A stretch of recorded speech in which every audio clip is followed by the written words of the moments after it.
जो किसान खेत में जहर नहीं डालते उनको 400% तक सब्सिडी दी जाती है सरकारों की तरफ से, ज़्यादा कीमत दे के खरीदती है। तो अपने देश में यूरोप और अमेरिका के किसानों को वो कहते हैं कि जहर मुक्त खेती करो, विष मुक्त खेती करो, खेत में जहर मत डालो और ज़्यादा पैसा ले लो सरकार से। और वही देश की कंपनियां भारत में आकर उल्टा काम करती हैं, जहर युक्त खेती कराती हैं, विष युक्त खेती कराती हैं और हमारे खेतों की धमनियों में, हमारी धरती माता की धमनियों में इतना जहर डलवा दिया है कि आपके खून में, मेरे खून में, भारतवासियों के खून में ये जहर आने लगा है। हमारे देश में कई वैज्ञानिक संस्थाओं ने तो यहाँ तक रिसर्च करके बताया है कि माताओं के दूध में अभी एंडोसल्फान पाया गया है, माताओं के दूध में एल्डी कार्ब पाया गया, माताओं के दूध में लिंडेन निकला है, माताएं अपने नौनिहाल बच्चों को जो दूध पिलाती हैं उसमें ये जहर पाया गया है। आप सोचिए कि ये जहर कितने बड़े पैमाने पर, कितने बड़े स्तर पर हमारे देश के लोगों के स्वास्थ्य के साथ खिलवाड़ कर रहा है। बहुत बड़ा मौत का व्यापार ये हो रहा है।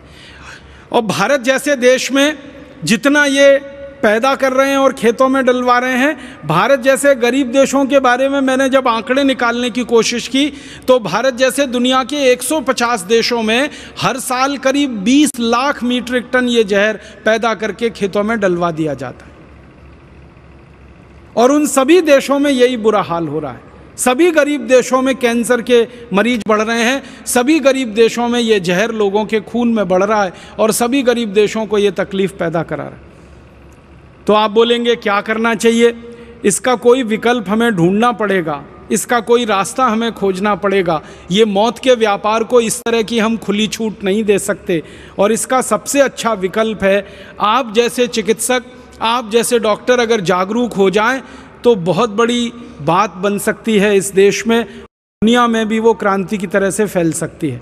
अर्थशास्त्र में एक सामान्य सिद्धांत है कि डिमांड पहले होती है, सप्लाई उसके पीछे पीछे आती है। आप सब चिकित्सक बंधु अगर चाहें तो सारे देश में जैविक अनाज के लिए, बहुत अच्छे अनाज के लिए, विषमुक्त अनाज के लिए, जहरमुक्त अनाज के लिए एक वातावरण निर्माण कर सकते हैं।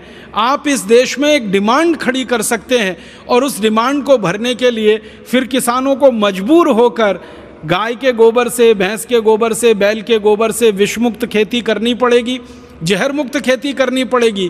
फिर उनका बिकना शुरू होगा, फिर धीरे धीरे इन कंपनियों के बाजार खत्म होंगे और इनका जो षड्यंत्र और साजिश चल रहा है भारत में, ये पूरी तरह से हम नाकामयाब बना पाएंगे और इसको ख़त्म कर पाएंगे।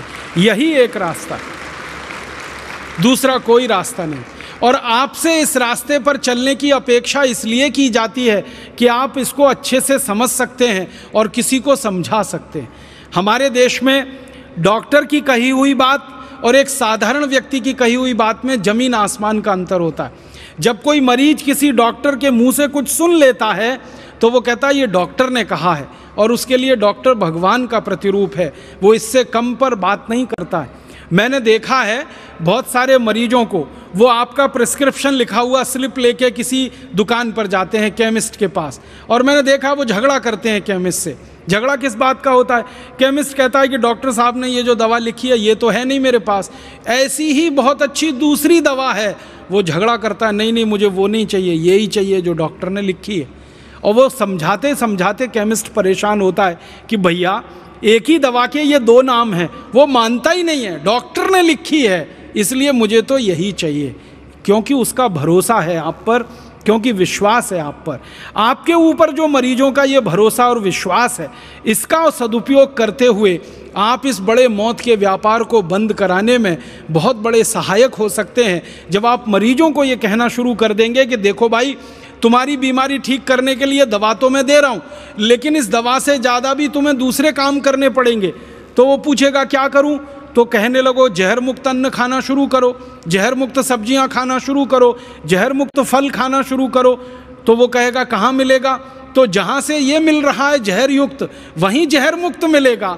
मांग पैदा करो, डिमांड पैदा करो, तो लोग अपने आप पैदा करेंगे।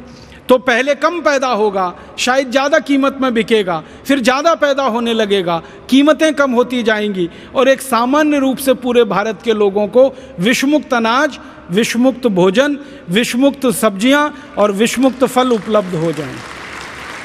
एक तरफ इन कंपनियों का बाजार भी खत्म हो जाएगा, उनकी ताकत भी कमज़ोर हो जाएगी, और दूसरी तरफ हमारे लोगों को कैंसर जैसी गंभीर बीमारियों से बचने का रास्ता भी खुल जाएगा। माताओं के शरीर में ये जो जहर आ गया है दूध के रूप में, ये भी कम होता चला जाएगा। और एक सबसे आखिर में जो बड़ा काम होगा वो ये कि सारे भारत देश में जब ये खेती में क्रांति आ जाएगी तो बड़ा सवाल पैदा होगा वो ये कि क्या बिना यूरिया, बिना डीएपी उत्पादन हो पाएगा? क्योंकि हमारे देश में ये जहर बेचने वाली कंपनियों ने एक कुतर्क फैला रखा है कि यूरिया डीएपी के बिना तो उत्पादन हो ही नहीं सकता। मैं आपको विनम्रतापूर्वक एक जानकारी देना चाहता हूँ। इस भारत देश में बहुत सारे जागरूक किसान पिछले 15 सालों में ऐसे निकले हैं जिन्होंने अपने खेत में यूरिया डीएपी डालना बंद कर दिया, जिन्होंने एंडोसल्फान, मेलाथियान, पैराथियान डालना बंद कर दिया, जिन्होंने लिंडेन, एलडी कार्ब जैसे खतरनाक जहर डालना बंद कर दिया। ऐसे हज़ारों किसान हैं और उनकी करीब 20 लाख एकड़ ज़मीन पर बिना यूरिया, बिना डीएपी अनाज पैदा हो रहा है, बिना किसी जहर के, बिना किसी कीटनाशक और जंतुनाशक के सब्जियां पैदा हो रही हैं, फल पैदा हो रहे हैं। 20 लाख एकड़ में खेती भारत में हो रही है। सबसे ज़्यादा ये खेती महाराष्ट्र में हो रही है, कर्नाटक में हो रही है, आंध्र प्रदेश में हो रही है, तमिलनाडु में हो रही है, केरल में हो रही है, मध्य प्रदेश में हो रही है, छत्तीसगढ़ में हो रही है, अब तो झारखंड, बिहार में भी शुरू हो गई है। हज़ारों किसान लग गए हैं और उन किसानों का अनुभव ये कहता है कि यूरिया डीएपी से वो जितना पैदा करते थे उससे ज़्यादा पैदावार उनकी बिना यूरिया, बिना डीएपी से हो रही है। आपको मैं आंकड़े बताना चाहता हूँ कि जो किसान पहले यूरिया डीएपी से 1 एकड़ में 30 मीट्रिक टन गन्ना पैदा करते थे, अब वही किसान गाय का गोबर, भैंस का गोबर, बैल का गोबर खेतों में डालकर 1 एकड़ में 90 मीट्रिक टन गन्ना पैदा कर रहे हैं, 3 गुना ज़्यादा। जो किसान पहले यूरिया डीएपी से 1 एकड़ में 15-20 क्विंटल तक गेहूं पैदा करते थे, आज वो गाय के गोबर, बैल के गोबर, भैंस के गोबर का उपयोग करके 1 एकड़ में 25 से 30 क्विंटल गेहूं पैदा कर रहे हैं, ठीक दुगना। जो किसान पहले 2 से 2.5 क्विंटल कपास पैदा करते थे 1 एकड़ में यूरिया डीएपी से, आज वो 7 क्विंटल कपास पैदा कर रहे हैं बिना यूरिया, बिना डीएपी के।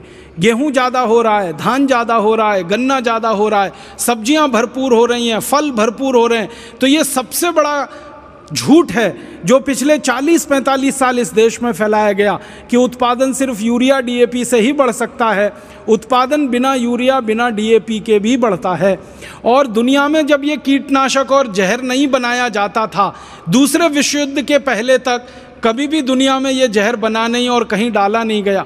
ये तो सेकेंड वर्ल्ड वॉर में हुआ कि ये जहर का उत्पादन शुरू हुआ, क्योंकि 1945 में जब दूसरा विश्व युद्ध ख़त्म हो गया तो यूरोप की बहुत सारी कंपनियों के सामने ये संकट खड़ा हो गया कि वो बनाएं क्या, क्योंकि उन कंपनियों में जहरीले रासायनिक हथियार बनाए जाते थे और वो हथियार विश्व युद्ध में इस्तेमाल होते थे।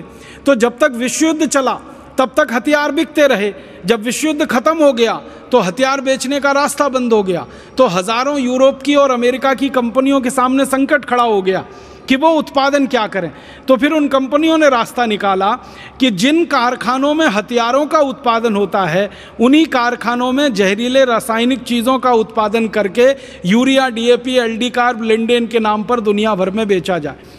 आप सभी जानते हैं, विज्ञान आपने पढ़ा है, रसायन शास्त्र के बारे में थोड़ा तो आप सभी जानते हैं। वो ये कि जिन रसायनों से रासायनिक हथियार बनते हैं युद्ध लड़ने के लिए, उन्हीं रसायनों से यूरिया डीएपी बनता है खेतों को बर्बाद करने के लिए। जिन रसायनों से रासायनिक जहरीले हथियार बनते हैं केमिकल गैसेस के नाम पर, केमिकल बॉम्ब के नाम पर, उन्हीं जहरीले रसायनों से ये लिंडेन, एलडी कार्ब जैसे जहर, एंडोसल्फान जैसे जहर बनते हैं जो खेतों में डाले जाते हैं। माने मूल रसायन एक ही है, जिससे आप रासायनिक हथियार बना लो और युद्ध में इस्तेमाल कर लो, या जिससे यूरिया, डीएपी और पेस्टिसाइड, इंसेक्टिसाइड बना लो और खेतों में इस्तेमाल कर लो। तो मूल रसायन बनाने वाली यूरोप और अमेरिका की जो कंपनियां थी, उनका ये षड्यंत्र था कि सेकेंड वर्ल्ड वॉर ख़त्म हो गया 1945 में, तो उन कंपनियों को क्या करना। तो उन्होंने कहा कि चलो अब ये काम करना। तो किसानों के माध्यम से उन्होंने इस काम को आगे बढ़ाया